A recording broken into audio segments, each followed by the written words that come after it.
Hello students, BSc second year का topic है enzymes. ठीक है, बोटनी पढ़ रहे हो। बोटनी का टॉपिक है एंजाइम्स। तो एंजाइम्स की खोज सबसे पहले यीस्ट के अंदर की गई थी। ठीक है, एंजाइम्स की खोज सबसे पहले किसमें की गई थी? यीस्ट के अंदर की गई थी। ये देखा गया था कि यीस्ट के अंदर बाई बर्थ कुछ ऐसे केमिकल मौजूद होते हैं जो कि केमिकल रिएक्शन को फास्ट कर देते हैं और एल्कोहल का निर्माण करते हैं। ठीक है, सबसे पहले क्या देखा गया कि यीस्ट के अंदर बाई बर्थ कुछ ऐसे केमिकल मौजूद होते हैं जो कि अभिक्रिया को फास्ट कर देते हैं और एल्कोहल का निर्माण करते हैं। तो सबसे पहले एंजाइम की खोज जो थी वो यीस्ट के अंदर की गई थी। इसके बाद में एंजाइम जो वर्ड था वो 1878 के अंदर फ्रेडरिक विलियम कोह ने नाम के वैज्ञानिक ने दिया था। ठीक है, एंजाइम जो वर्ड है वो सबसे पहले 1878 में फ्रेडरिक विलियम कोह ने नाम के वैज्ञानिक ने दिया था। 1878 से पहले क्या माना जाता था कि एंजाइम जो है वो फर्मेंट्स होते हैं। ठीक है, 1878 से पहले एंजाइम्स को फर्मेंट्स के नाम से जाना जाता था। फर्मेंट्स क्या होते हैं?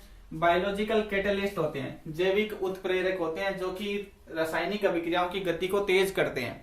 ठीक है, फर्मेंट्स किसको बोलते थे? बायोलॉजिक कैटलिस्ट, यानी कि जैविक उत्प्रेरक होते हैं जो कि अभिक्रियाओं की रासायनिक अभिक्रियाएं जो होती है उनकी स्पीड को तेज कर देते थे, बढ़ा देते थे। समनर ने 1926 में बताया कि जो एंजाइम्स होते हैं वो प्रोटीन के मॉलिक्यूल होते हैं।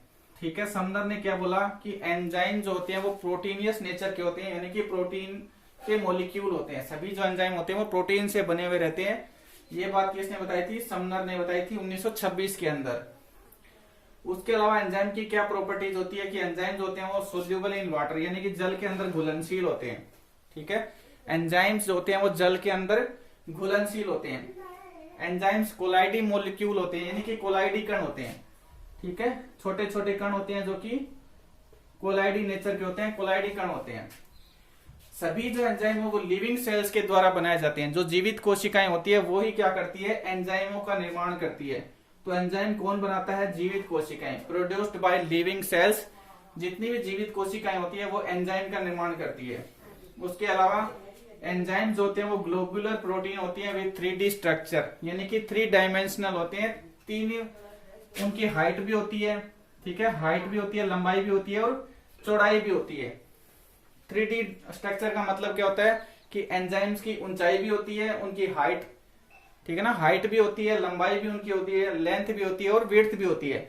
ऊंचाई, लंबाई, चौड़ाई, तीनों चीजें एंजाइम्स के अंदर पाई जाती है। तो एंजाइम्स क्या होते हैं कि ग्लोबुलर प्रोटीन होती है with 3D structure, 3 dimensional structure होती है।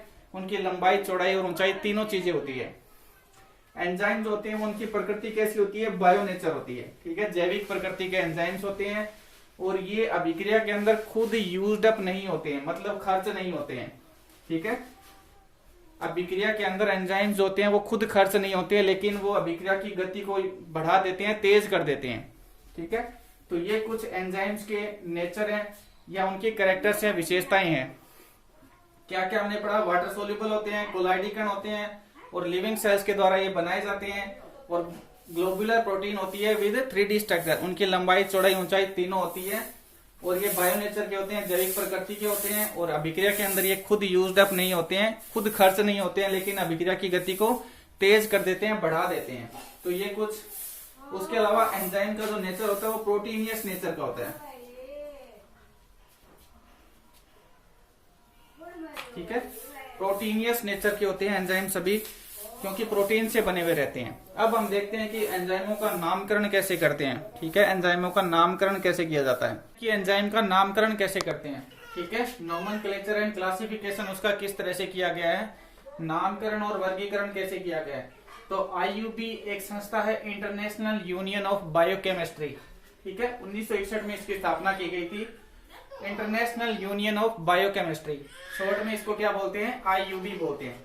तो इसने कुछ रूल्स एंड रेगुलेशंस बनाए थे, कुछ नियम बनाए थे और उन नियमों के अनुसार ही क्या करते हैं? एंजाइम्स का नामकरण किया जाता है। तो main features of enzyme classification, enzyme के नामकरण के क्या क्या विशेषताएं होती है। तो 3 उसने एक रूल बताए थे। ठीक है, 3 IUB जो है उन्होंने 3 रूल बताए थे, 3 नियम दिए थे। सबसे पहला उन्होंने क्या किया कि एंजाइम्स को, सभी एंजाइम को 6 मेजर क्लास के अंदर डिवाइड किया। ठीक है, सभी एंजाइम्स की उन्होंने क्या किया? 6 बड़ी क्लासें बनाई, 6 मेजर क्लास बनाई। फिर इन मेजर क्लासेस को भी उन्होंने 4 से 13 सब क्लास के अंदर डिवाइड किया। इन मेजर क्लास को भी उन्होंने क्या किया, 4 से 13 सब क्लासेज के अंदर डिवाइड किया। इन सब क्लासेज को फिर आगे उन्होंने सब क्लास के अंदर डिवाइड किया। ठीक है, सब क्लास को भी उन्होंने क्या किया, आगे सब क्लास के अंदर डिवाइड कर दिया। तो पहले उन्होंने 6 बड़े वर्ग बनाए और फिर उन्होंने 4 से 13 उपवर्ग बनाए और उन उपवर्गों को भी बाद में उपवर्गों के अंदर उन्होंने डिवाइड कर दिया। दूसरा जो रूल है उन्होंने क्या बनाया कि प्रत्येक जो एंजाइम होता है उसके 2 भाग होते हैं। ठीक है, ईच एंजाइम हैज 2 पार्ट, प्रत्येक एंजाइम के 2 भाग होते हैं। सबसे पहला नेम ऑफ सबस्ट्रेट, यानी कि जिस पदार्थ के ऊपर या जिस सबस्ट्रेट के ऊपर एंजाइम काम कर रहा है उसका नाम आना चाहिए। ठीक है, जिस सबस्ट्रेट के ऊपर एंजाइम काम कर रहा है उस सबस्ट्रेट का नाम आना चाहिए।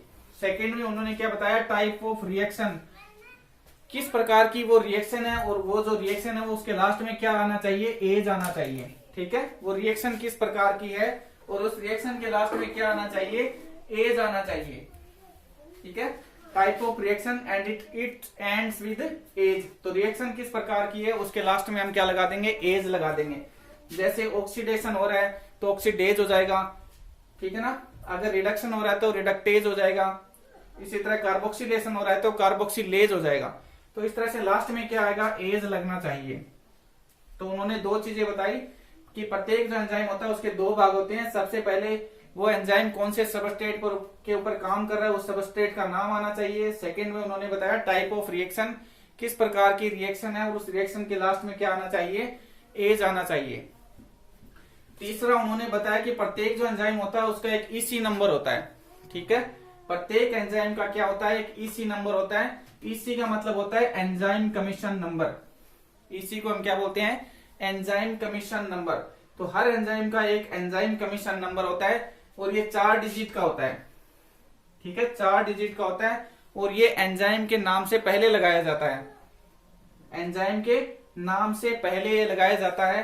प्रत्येक एंजाइम का एक ईसी नंबर होता है, एंजाइम कमीशन नंबर होता है, उसमें वो 4 डिजिट का होता है और ये एंजाइम के नाम के पहले लगाया जाता है। तो ये कुछ नियम बनाए थे किसने, आईयूबी ने, इंटरनेशनल यूनियन ऑफ बायोकेमिस्ट्री, जिसकी स्थापना 1961 के अंदर की गई थी। तो अब हम ये देख लेते हैं कि ईसी नंबर ये क्या होता है और ये जो 6 मेजर क्लास हैं वो कौन कौन सी क्लासेज है।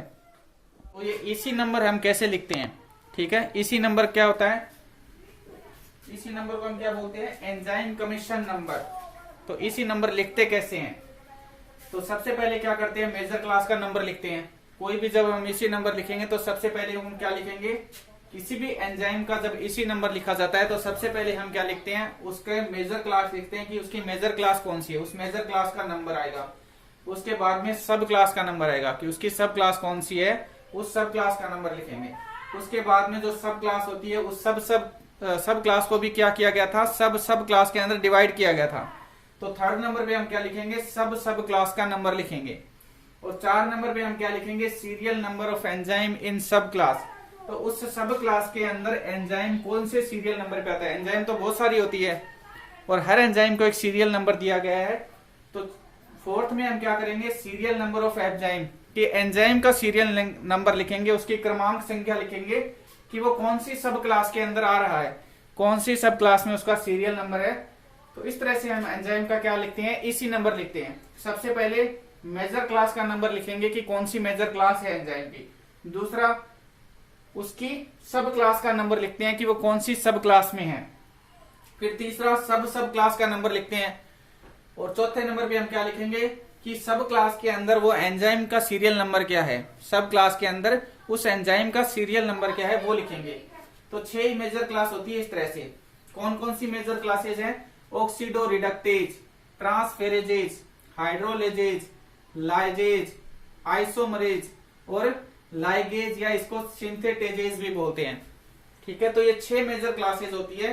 Oxidoreductase, transferases, oxidoreductase oxidation का काम करती है, ट्रांसफेरेजेज जो होती है वो ट्रांसफर का काम करती है, स्थानांतरण का काम करती है। हाइड्रोलेजेज जो एंजाइम होती है वो हाइड्रोलाइसिस का काम करती है। लाइजेज होती है, आइसोमरेजेज एंजाइम जो होते हैं वो आइसोमराइजेशन का काम करते हैं। ठीक है, समयावीकरण का काम करती है। और लाइगेज जो सिंथेटेजेज एंजाइम होती है वो सिंथेसिस का काम करती है। लाइगेज को जोड़ने वाली एंजाइम भी बोलते हैं। ठीक है, तो इस तरह से ये 6 मेजर क्लासेज होती है, एंजाइम की 6 मेजर क्लास होती है। तो यहाँ पे एक एंजाइम का इसी नंबर लिखा हुआ है, ठीक है। ये कोई एंजाइम है डी हेक्सोज 6 फॉस्फो ट्रांसफेरेजेज एंजाइम, ठीक है। यहाँ पे एक एंजाइम का नाम लिखा हुआ है, उसके आगे उसका इसी नंबर लिखा हुआ है। तो इसी नंबर में 2.7.1.1 ये इस एंजाइम का इसी नंबर है। एंजाइम का नाम क्या है? D hexose 6 phosphotransferases. तो इस एंजाइम का इसी नंबर क्या है? 2.7.1.1, जहां पे 2 क्या होता है? मेजर क्लास का नंबर है। 2 यहाँ पे क्या है कि मेजर क्लास का नंबर है। मेजर क्लास कौन सी है? ये 2 नंबर वाली, ठीक है। ट्रांसफेरेजेज का काम हो रहा है ना, तो 2 नंबर इसकी क्या हो जाएगी? मेजर क्लास हो जाएगी। फिर 7 यहाँ पे क्या है? सब क्लास का नंबर है, ठीक है। मेजर क्लास को भी हमने क्या किया था? सब क्लास के अंदर डिवाइड किया था। तो यहाँ पे 7 क्या चीज होता है? 7 इसका सब क्लास का नंबर है, ठीक है। उसके बाद में 1 इसका क्या है? 1 यहाँ पे क्या है? सब क्लास का नंबर है। सब क्लास को भी हमने क्या किया था? सब क्लास के अंदर डिवाइड किया था।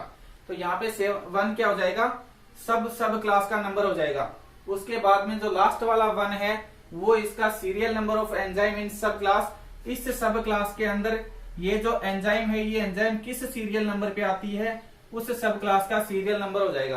तो इस तरह से हम क्या करते हैं कि एंजाइम का इसी नंबर लिखते हैं, ठीक है। सबसे पहले मेजर क्लास लिखेंगे, उसके बाद में सब क्लास लिखेंगे, उसके बाद में सब क्लास लिखेंगे, और 4th नंबर पे हम क्या लिखेंगे कि सीरियल नंबर लिखेंगे कि उस सब क्लास के अंदर एंजाइम का सीरियल नंबर कितना है। इस तरह से हम एंजाइम का इसी नंबर लिखते हैं, ठीक है।